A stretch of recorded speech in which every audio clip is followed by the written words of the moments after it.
وہ امن قائم کرنے کے لیے، انصاف قائم کرنے کے لیے جو ہے وہ قاضی اور جج کا ہونا بھی جو ہے وہ ضروری ہے کہ وہ اپنے فرائض کو ایمانداری سے جو ہے وہ سر انجام دے۔ اس کے علاوہ وہ آگے کہتے ہیں کہ فوج کے سپہ سالاروں اور افسروں کا بھی جو ہے وہ ہونا ضروری ہے کہ کسی سلطنت کو قائم و دائم رکھنے کے لیے، اس کے دفاع کے لیے جو ہے وہ سپاہیوں کا ہونا ضروری ہے، فوج کے سردار کا ہونا ضروری ہے جو اپنے فوجیوں کی کمانڈ کر سکے۔ تو یہ بھی جو ہے وہ کسی بھی ریاست کا حصہ ہوتے ہیں اور ضروری ہوتا ہے۔ پھر وہ کہتے ہیں کہ معاشرے کے اندر کچھ غریب بھی ہوتے ہیں، کچھ دولت مند بھی ہوتے ہیں، لہذا اگر سارے غریب ہوں تو پھر جو ہے غریب اپنی ضروریات کہاں سے جو ہے پوری کریں۔ اگر سارے جو امیر ہوں تو امیر جو ہے وہ اپنے کام مکمل کروانے کے لیے، اپنے کاموں کو چلانے کے لیے جو ہے وہ مزدور کہاں سے حاصل کریں، وہ کن سے جو ہے وہ اپنے تمام انتظامی معاملات کو جو ہے وہ پورا کرنے کے لیے جو ہے وہ کن سے کام لیں۔ آگے پھر وہ کہتے ہیں کہ رات کے زاہد و عابد بھی ہیں کہ معاشرے کے اندر کچھ لوگ جو ہے وہ یعنی کہ اپنے خدا کی عبادت کرنے والے بھی ہوتے ہیں، پرہیزگار بھی ہوتے ہیں، اور وہ دنیا سے بالکل کٹ جاتے ہیں، وہ دنیا سے ناتا توڑ دیتے ہیں اور اس دنیا کو جو ہے وہ اپنے لیے جو ہے وہ قید سمجھتے ہیں۔ اب ایسے لوگ بھی جو ہے وہ معاشرے کا حصہ ہوتے ہیں۔ پھر وہ کہتے ہیں کہ اور دن کے سپاہی اور مجاہد جن کا جو ہے وہ ہم ذکر کر چکے ہیں کہ کسی بھی ریاست کے لیے سپاہی اور مجاہد جو اپنی جان پر جو ہے وہ کھیل کر جو ہے اپنے ملک کی حفاظت کرتا ہے، اپنی قوم کی حفاظت کرتا ہے یا پھر اپنے مذہب کی حفاظت کرتا ہے۔ پھر اہل و عیال بھی ہیں، پھر مختلف ریاستوں کے اندر، مختلف ممالک کے اندر جو ہے وہ اہل و عیال یعنی کہ گھر والے بھی جو ہیں وہ زندگی بسر کر رہے ہیں۔ پھر وہ آگے کہتے ہیں کہ معاشرے کے اندر معاشرے کے غموں کو کم کرنے کے لیے یا ایک دوسرے کی خوشی غمی میں جو ہے وہ حصہ لینے کے لیے جو ہے لوگوں کی جو ہے وہ ضروریات کا خیال رکھنے کے لیے جو ہے وہ دوست احباب بھی ہوتے ہیں جو کہ دوسروں کے دکھ سکھ کا حصہ ہوتے ہیں۔ آگے پھر وہ کہتے ہیں تاجر اور سوداگر بھی ہیں کہ ملکی ضروریات کو پورا کرنے کے لیے، روزمرہ کے معمولات جو ہے وہ ان کو مکمل کرنے کے لیے یا پھر جو ہے وہ ہمارے پہننے اوڑھنے یا کھانے پینے کی چیزوں کی جو ہے وہ کمی کو پورا کرنے کے لیے جو ہے وہ تاجر اور سوداگر بھی اپنا کردار ادا کرتے ہیں۔ پھر کسی بھی مذہب میں رہتے ہوئے، کسی بھی ریاست میں رہتے ہوئے امام اور پیشوا، کہ امام اور پیشوا جو ہیں وہ بھی ایک رہبر کے طور پر ہوتے ہیں، ایک رہنما کے طور پر ہوتے ہیں، ان کی بھی حیثیت ایک سپہ سالار کے طور پر ہوتی ہے، وہ بھی کسی ریاست کا جو ہے وہ حصہ ہوتا ہے۔ غرض اس دنیا کا نظم و نسق مختلف اصناف کے وجود اور قیام ہی پر موقوف ہے۔ اب یہاں پر جو ہے وہ سعید صاحب کہہ رہے ہیں کہ قصہ مختصر یہ ہے کہ دنیا کا انتظام ان تمام افراد کے تعاون سے ہے، ان تمام افراد کی شمولیت سے ہے، ان تمام افراد کے آگے بڑھنے سے ہے، ان تمام افراد کے مل جل کر جو ہے وہ رہنے سے ہے۔ تو پھر جو ہے وہ دنیا کا نظام چلتا ہے، دنیا کے کاروبار چلتے ہیں، دنیا کے جو ہے وہ اصول رواں دواں رہتے ہیں۔ اب وہ یہاں پر کہتے ہیں کہ ان تمام اصناف، اب جو اصل نقطہ ہے اس پر ہم جو ہے وہ آ رہے ہیں کہ وہ ان تمام اصناف کو اپنی اپنی زندگی کے لیے عملی مجسمے اور نمونے کی ضرورت ہے۔ اسلام ان تمام انسانوں کو سنت نبوی صلی اللہ علیہ وآلہ وسلم کی اتباع کی دعوت دیتا ہے۔ عزیز طلباء، ہم نے معاشرے کے جتنے بھی لوگوں کا ہم نے نام لیا، شعبہ زندگی رکھنے والے لوگوں کا ہم نے نام لیا کہ جس میں قاضی ہے، مثال کے طور پر جس میں بادشاہ ہے، تو بادشاہ نے اگر اپنی رعایا پر جو ہے وہ بہترین حکمرانی کرنی ہے تو اس کو جو ہے وہ ایک رہبر کی ضرورت ہے، اسے جو ہے وہ تربیت کی ضرورت ہے۔ تو اس کی تربیت کے لیے جو ہے وہ شخصیت موجود ہے جس کی قرآن اور حدیث جو ہے وہ گواہی دے رہے ہیں۔ تو اس کے لیے جو ہے وہ شخصیت کیا ہے؟ وہ نبی معظم صلی اللہ علیہ وآلہ وسلم ہے۔ صحیح صاحب کہہ رہے ہیں کہ ان کے لیے اگر وہ بہترین جو ہے وہ بادشاہیت کرنا چاہتا ہے، حکمرانی کرنا چاہتا ہے، تو وہ ریاست مدینہ کے سردار کو دیکھے، وہ ریاست مدینہ کے حکمران کو دیکھے کہ نبی معظم صلی اللہ علیہ وآلہ وسلم نے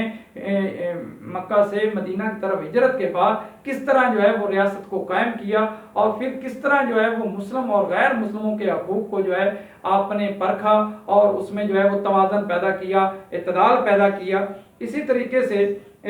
ہمارے پاس انہوں نے دیا ہے کہ سپاہی ہیں، فوج کے سپہ سالار ہیں کہ اگر کوئی سپہ سالار ہے تو وہ نبی معظم صلی اللہ علیہ وسلم کے نبی معظم صلی اللہ علیہ وسلم کی زندگی کو دیکھے، آپ کے ان کے غزوات کا مطالعہ کرے کہ جن غزوات میں نبی معظم صلی اللہ علیہ وسلم جو ہے وہ یعنی کہ پیش تھے، اور آپ نے اپنے سپاہیوں کے ساتھ جو ہے، اپنے مجاہدوں کے ساتھ جو ہے وہ شانہ بشانہ جو ہے وہ جنگوں میں حصہ لیا، اور بہت ساری جنگوں میں جو ہے وہ آپ فاتح رہے۔ لہٰذا یہ تمام صورتحال، یہ تمام نقش، یہ تمام منازل جس میں کامیابی اور کامرانی ہے، یہ ہمیں کسی بادشاہ کو اس صورت میں ہی جو ہے وہ حاصل ہو سکتی ہیں جب وہ نبی معظم صلی اللہ علیہ وسلم کی اتباع کریں گے۔ اس کے بعد جو مین اس میں پوائنٹ ایک اور ہے وہ ہے کہ قاضی، کہ عدل و انصاف جو ہے وہ کسی بھی قوم کی کامیابی ہوتی ہے۔ نبی معظم صلی اللہ علیہ وسلم نے فرمایا کہ ایک لمحے کا انصاف جو ہے وہ سالوں کی عبادت سے بہتر ہے۔ لہٰذا کہ اللہ بھی جو ہے وہ عدل کو پسند کرتا ہے، اور اللہ اپنے قرآن کے اندر فرماتا ہے کہ اللہ جو ہے وہ عدل کو پسند کرتا ہے، اور بے شک اللہ جو ہے وہ قیامت کے دن جو ہے وہ عدل کے بارے میں پوچھے گا، اور اللہ کبھی بھی جو ہے وہ ناانصافی نہیں کرتا۔ تو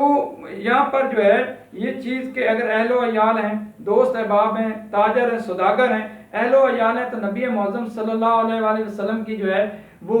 یعنی کہ خاندانی زندگی کو دیکھا جائے،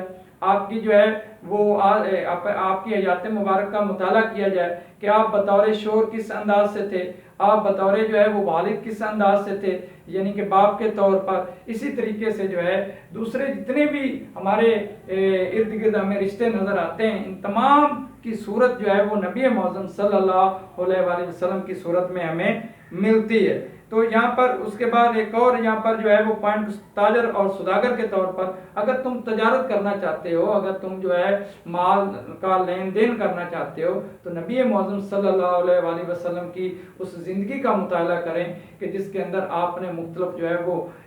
ملکوں کا جو ہے وہ بطور تاجر کے طور پر جو ہے وہ دورہ کیا، اور آپ نے بہت سارا جو ہے وہ نفع کمایا۔ تو لہٰذا پوری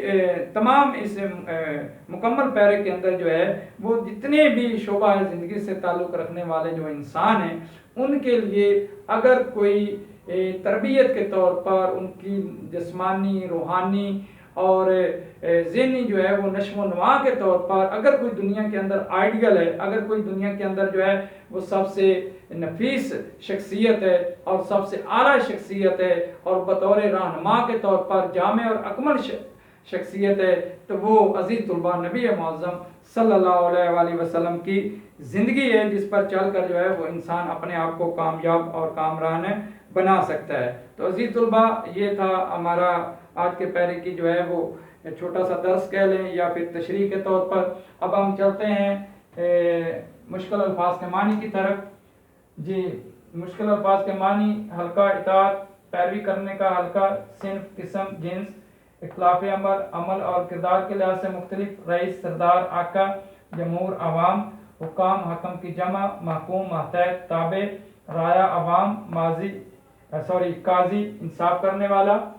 جج، انصاف کرنے والا، سپہ سالار، فوج کا سربراہ، زاہد، پرہیزگار، عابد، عبادت کرنے والا، مجاہد، جہاد کرنے والا، اہل و عیال، گھر کے افراد، احباب، دوست، تاجر، تجارت کرنے والا، پیشوا، رہنما، نظم و نسق، انتظام، موقوف، منحصر۔